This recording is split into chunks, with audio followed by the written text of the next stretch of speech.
뉴스에서 지식캐기 뉴스케입니다. 야, 네 10억 생기면 주식할래? 아파트 살래? 자, 여러분 상상 한번 해봅시다. 내 손에 현금 10억이 딱 쥐어졌다. 그럼 어디다 쓸 겁니까? 선택지는 두 개입니다. 첫 번째, 서울의 번듯한 아파트 한 채를 산다. 두 번째, 유망한 기업 주식에 통째로 투자한다. 우리나라 사람들 돈 이야기 하다가 결국 끝에 가서는 뭐라 카대요. 그래서 네 집 샀나? 어디 샀는데? 이 질문으로 돌아오지요. 주식, 코인 다 저리 가라 합니다.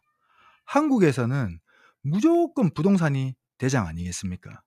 아니, 대체 왜 한국 사람들은 이렇게 아파트에 목을 매는 걸까요? 오늘 그 이유 세 가지를 한번 파헤쳐 보겠습니다. 첫 번째 이유, 부동산 신화의 역사. 우리 부동산으로 돈 안 번 사람 어디 있노? 우리나라 70년대, 80년대 한번 보세요. 자고 일어나면 빌딩이 올라가고 자고 일어나면 땅값이 뛰었던 시절이라고 합니다. 특히 저 강남, 옛날에는 그쪽이 다 논밭이었는데 그 땅 주인들이 장화 신고 들어가서 보물선 타고 나온 그런 동네라고 합니다. 그때 사람들이 이제 본 게 있거든요. 뼈 빠지게 일해봤자 땅 하나 잘 사두는 거 못 따라간다. 이게 이렇게 학습이 돼버린 겁니다. 그래서 부모님이 자식한테 "주식해라." 소리는 안 해도 집은 무조건 있어야 된다 하는 이유가 다 여기서 나온 겁니다. 자, 두 번째는 금융 시스템. 대출도 기술이다. "니 레버리지 모르나?" 주식 산다고 하면 은행에서 뭐 돈 빌려줍니까? 괜히 증권사 주식 신용 매수했다가 반대 매매 당해 가지고 원금을 또 다 날리기도 하지요. 근데 우리가 집 산다 하면 주택담보대출이라는 게 딱 버티고 있습니다. 뭐 예를 들어서 10억이 딱 떨어졌다. 거기에 대출 10억을 땡겨서 20억짜리 집을 샀다 칩시다. 집값이 조금 올라도 내 원금 대비 수익률은 억수로 뛰는 겁니다. 이걸 유식한 말로 레버리지라고 하는데 한국 사람들은 이걸 본능적으로 알고 있습니다. 그래서 "빚도 자산이다." 하면서 부동산에 달려드는 이유가 다 있는 겁니다. 마지막 세 번째는 심리. 눈에 보여야 내 돈이지. 주식 한번 보세요. 파란불 들어오면 가슴이 철렁하고 숫자가 실시간으로 오르락 내리락 하면서 밥도 안 넘어가는데, 근데 아파트는 어떻습니까? 가격이 좀 떨어진다 해도 '그래, 내가 그 집에 뭐 들어가 살면 그만 아이가. 어차피 살 집은 있어야 되니까.' 하면서 눈에 딱 보이고 만지면 만져도 지고 비바람도 막아 주고, 그러니까 주식처럼 어느 날 갑자기 휴지 조각 됐다 그런 소리 들을 걱정이 없는 겁니다. '내 집이 최고다.' 하는 그런 든든한 느낌. 그게 한국 사람들을 부동산으로 끌어당기는 핵심이라 이 말입니다.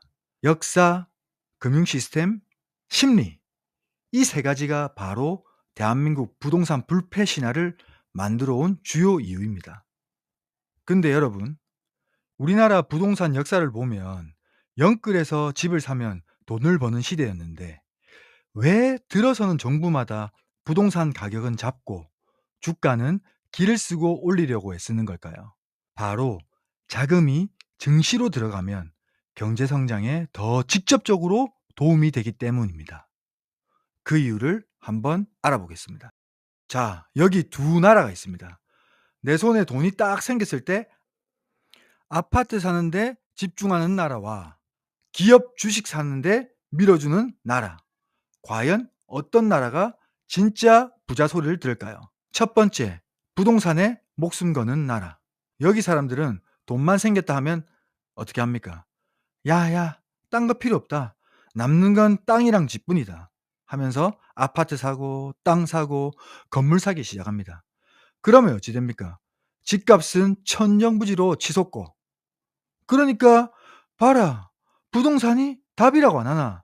확신이 생기니까 돈이 부동산으로 더 몰리게 됩니다. 그러면 건설 경기 살아나고 건설 노동자분들 일자리도 생기고 인테리어 집들도 대박이 나겠죠. 뭐 송도나 판교 신도시처럼 삐까뻔쩍한 도시들도 생기고 내 집값이 오르니까 '와, 내 자산 또 2배 늘었네.' 싶어서 기분도 억수로 좋을 겁니다. 하지만 여기서 한번 생각해 보세요. 10억 짜리 아파트가 20억이 됐다고 해서 그 나라 경제가 2배로 성장한 걸까요? 절대 아닙니다. 집값 오른다고 갑자기 없던 기술이 툭 튀어나옵니까? 수출이 막 되나요? 이게 아니거든요. 나라 전체의 실력, 즉 국가의 생산성은 그대로고 기존, 기존 자산의 가격만 2배가 되는 겁니다. 다음 2번째 나라. 기업에 투자하는 주식 나라. 반대로 주식 나라는 분위기가 완전 딴판입니다. 자, 이 돈이 주식으로 들어가면 첫 번째, 기업에 기름칠을 해 줍니다. 우리 같은 개미들이 주식을 사면 그 돈이 다 어디로 가겠습니까? 기업 금고로 들어갑니다. 기업은 그 돈으로 "야, 이번에 공장 한번 크게 짓자. 신기술 투자해서 한번 개발해 보자." 하면서 그 돈을 기업 경영에 쓴다 이 말입니다. 삼성전자가 반도체에 돈을 때려 붓고 있습니다. 일자리가 또 수만 개씩 생기죠. 주식 투자가 결국 산업을 키우는 엔진이 되는 겁니다. 두 번째, 성장 DNA가 다릅니다. 부동산 나라는 내 집값이 얼마나 올랐나만 보는데 주식 나라는 어떤 기업이 세상을 바꿀까를 봅니다. 미국 한번 보세요. 뭐 나스닥, S&P 500 거기 애플, 뭐 테슬라, 엔비디아 같은 이런 괴물 기업들이 주식 시장에서 수혈받은 돈으로 전 세계의 IT, 테크를 씹어먹고 있습니다. 증시는 돈이 아주 효율적으로 배분되는 그런 시장입니다. 우리가 투자자 입장에서 볼 때도 지금 돈을 벌고 있고 앞으로 돈을 벌 수 있는 기업, 그런 기업의 주식을 사죠. 그러니까 즉 성장 산업, 기술 혁신 기업, 미래 산업 같은 효율적인 산업으로 돈이 몰리면서 이게 국가의 경제 성장의 엔진이 되는 겁니다. 그리고 주식 투자로 발생하는 일자리랑 소비도 부동산이랑은 다릅니다.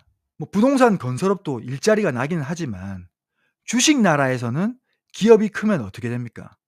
연구원, 개발자, 생산직, 고용의 질 자체가 다릅니다. 그 기업 아래 협력 업체들까지 다 같이 잘 먹고 잘 사는 그런 구조가 만들어지는 거죠. 거기에다가 부의 효과라고 있습니다. 부동산은 덩치가 너무 커 가지고 팔기 전까지는 내 돈이 아닌 것 같지만 주식은 다릅니다. 예를 들어서 1,000만 원이 넣었는데 뭐 1,500만 원이 됐다. 그러면 심리적으로 내 지갑이 두둑해진 느낌이 납니다. 그냥 '오늘 소고기 먹으러 가자.' 하면서 지갑을 열게 됩니다. 여행 가고 외식하고 그래서 내수 경제가 또 뱅글뱅글 잘 돌아가는 그런 작용을 하게 됩니다. 이게 바로 부의 효과입니다. 마지막으로 거품이 항상 문제입니다. 한쪽에 자금이 너무 몰리면 사달이 납니다. 2008년 미국의 리먼 사태 기억하십니까? 미국 부동산이 너무 화랑이다 보니까 부동산에 엄청난 자금이 흘러들어갔고 결국은 그 거품이 꺼지면서 전 세계의 금융시장이 절단 날 뻔했습니다. 부동산으로 과다하게 몰리면 집값 폭등, 가계부채의 증가, 금융위기의 가능성이 커지게 되는 것입니다. 이러한 리스크가 워낙 크기 때문에 똑똑한 나라들은 돈이 부동산보다는 기업이나 금융 쪽으로 흐르도록 제도나 판을 짜려고 노력을 하는 겁니다. 자, 정리 한번 해 보겠습니다. 부동산 나라에서는 "내 집값이 올라서 좋네." 그러면 자산 가격이 상승하고 그 관련된 또 건설 경기가 활성화되면서 어느 정도 경제에 이바지할 수는 있습니다. 하지만 주식 나라에서는 내 주식 자산이 커지는 만큼 나라 산업도 크게 됩니다. 기업 투자가 커지고 그에 따른 산업이 성장되고 경제가 더 활성화되는 이런 선순환 구조를 가져갈 수 있습니다. 한국에서도 코스피가 상승하면 단순히 주식이 오르는 것이 아니라 앞으로의 기업 투자, 산업 성장, 경제 확장 같은 긍정적인 신호로 해석되는 이유가 바로 여기 있습니다. 자, 한 국가의 입장에서는 그렇고 개인의 입장에서는 어떨까요? 부동산 역사를 보면 돈이 된다는 것을 경험했지만 부동산의 경우 가계의 대부분의 자산이 묶이게 되고 돈이 필요할 때 현금화가 어렵다는 단점이 있습니다.